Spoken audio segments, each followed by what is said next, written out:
Hello and welcome back to another edition of the GSMC College Football Podcast, presented to you by the GSMC Podcast Network. As always, I'm your host, Jake Daly. Thank you for joining me today on this Wednesday, May 14th. Happy hump day to everyone out there. Got a good show for you today. We're going to talk a little bit about auto buys in the college football playoff. Could they potentially be ending? Going to discuss that.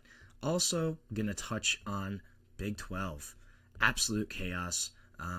Gonna give you a little preview of the conference this year, some big storylines to follow. And then we're gonna touch on Jackson Cantwell, number one offensive tackle in the country in the 2026 class, committing not to Georgia, not to Ohio State, not to Oregon, but to the Miami Hurricanes. Gonna talk about what that means for Miami, as well as kind of the rest of the ACC. We're also going to get into the primetime schedule for week 1. Going to discuss those big matchups, and make sure you stick around for the end of the show when I'm going to go and continue my ACC rankings for those teams in that conference. But before we get into any of that, I just want to remind everyone that this show is all about you. We love hearing your insights, your comments, your questions. One way you can do that is to go to gsmcpodcast.net to type in a comment question there.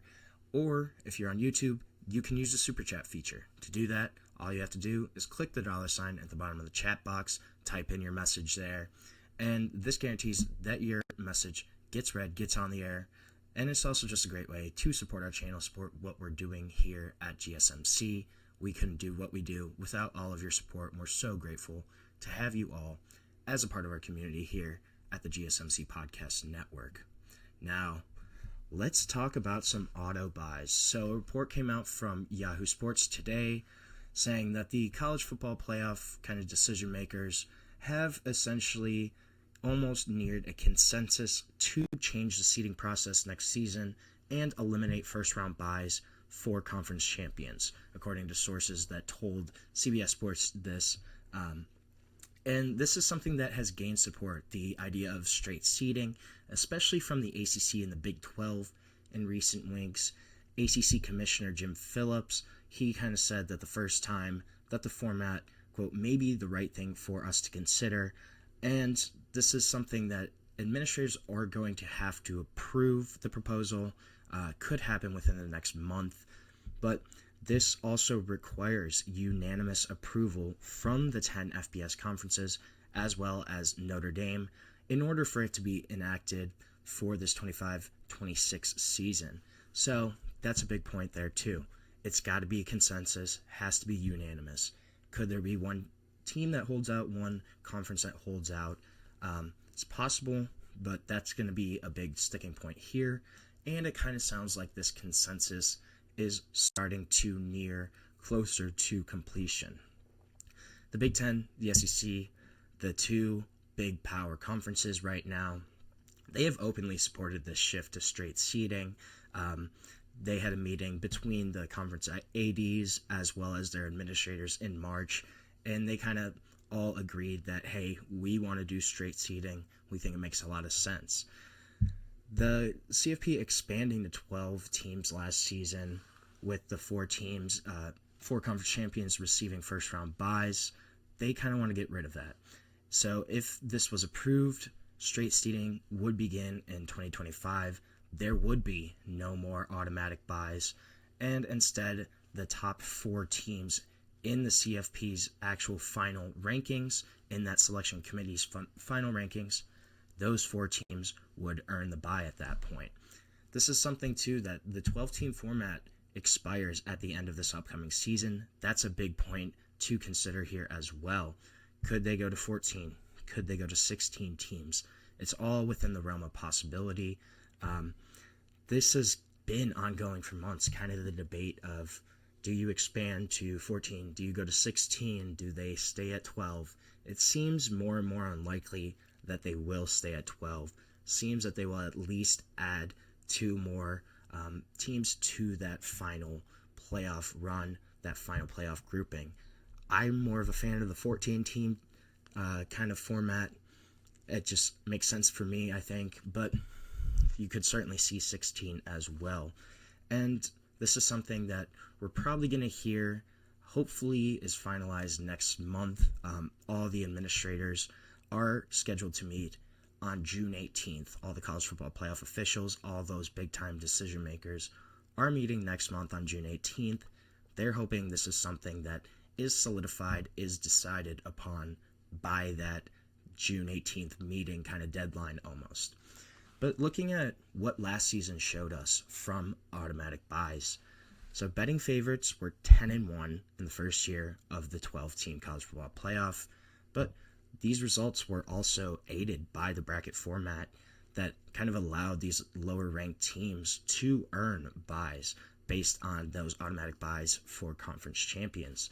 And there was kind of a disassociation between the seedings and the actual rankings, which makes it confusing for a lot of people, a lot of fans that might not be super in-depth and into college football. If they're just trying to follow their team, the difference between the buys and between the seeding really kind of could confuse some people. And then this just ended up creating an imbalance in the bracket, right? And it worked hardest against the top two teams in the country.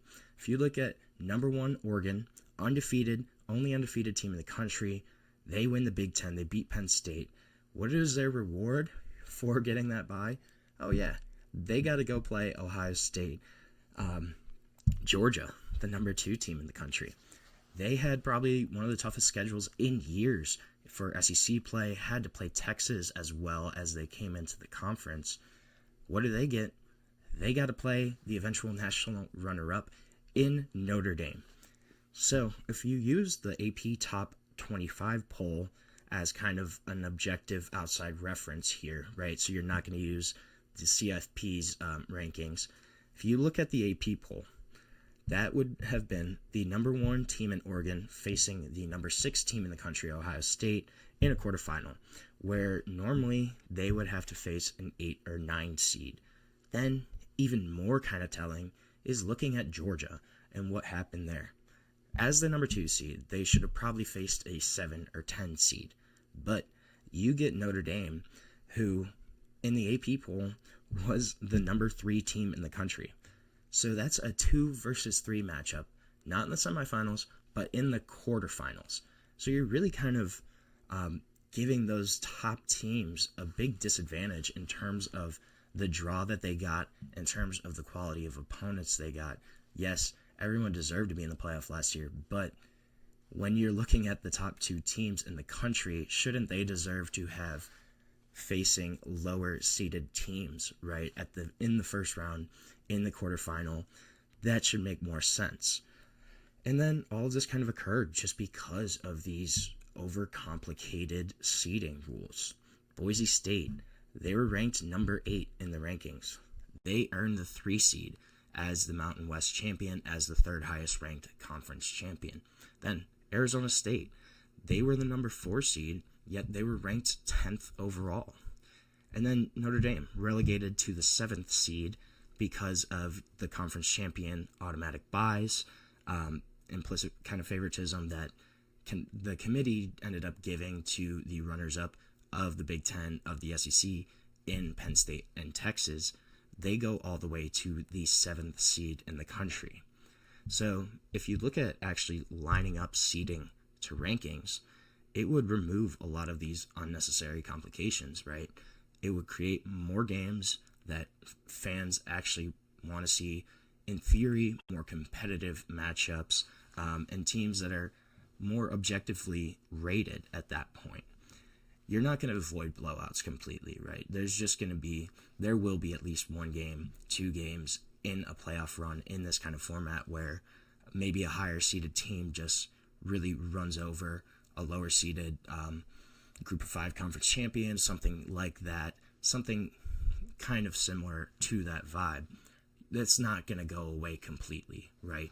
We're still going to see at least 1 or 2 games probably every year that may not look super competitive, but it's also going to lessen the likelihood of that kind of draw where there's a big advantage or disadvantage to a particular program. I think it would just make a lot of sense getting rid of this, going to a straight seeding type of format. And then, the one argument is, well, then the conference championships wouldn't really matter. But that's not the case if you think about it. It was a noble attempt, right, to give these conference champions an automatic bye, kind of re-incentivize the conference championship. In a lot of ways it worked, right? Arizona State, Iowa State, Boise State, UNLV, Clemson, SMU, those were all basically de facto play-in games that had a lot of hype that made those games matter. But if you think about it, the conference championships, they're still going to be rewarded handsomely. They're going to still get a seat at the table. They're still going to get a guaranteed spot in the playoff. Yes, they might not have a bye, but you're still there. You're still in the playoff, and that's because you win the conference championship. Clemson, look at them. They showed a bunch of fight. They came back at the end of the year, beat SMU to win the ACC when nobody was really looking at them. They still got in, and they gave Texas a run for their money at some point. That's a team that was incentivized. Arizona State, they almost pulled off a huge upset against Texas in that next weekend. In the final minutes of the game, they almost pulled that off. So simply kind of ensuring that these conference champions are in the playoff, I think it makes a lot of sense. They're still getting a chance to show their type of quality of team that they are. But if you think about it, look at Ohio State, right, too. Because they missed the conference championship, because they did not win, they didn't even get to the Big Ten championship, they had to go through the number 1, number 3, number 5, and number 7 teams in the country in those rankings to have a chance at the national championship. So, because they didn't win, that's a pretty big punishment, right? Where you have to run through a gauntlet of opponents because you didn't win a conference championship. Yes, some of that may not happen in the coming years, but it's something that it makes a lot of sense where these conference championships still mean something. It doesn't mean that they don't matter at all. If anything, they matter a lot more just in terms of trying to get a favorable matchup. You still get a seat at the table. That's the big thing here. Yeah, you might not have a bye, but you look at the teams that had a bye. They all lost. So is the bye really worth it? Anyways, that's another conversation to be had for another day. But right now, we're going to take a short break on the GSMC College Football Podcast. Make sure you stick around. We're going to talk some Big 12 football when we come back on the GSMC College Football Podcast.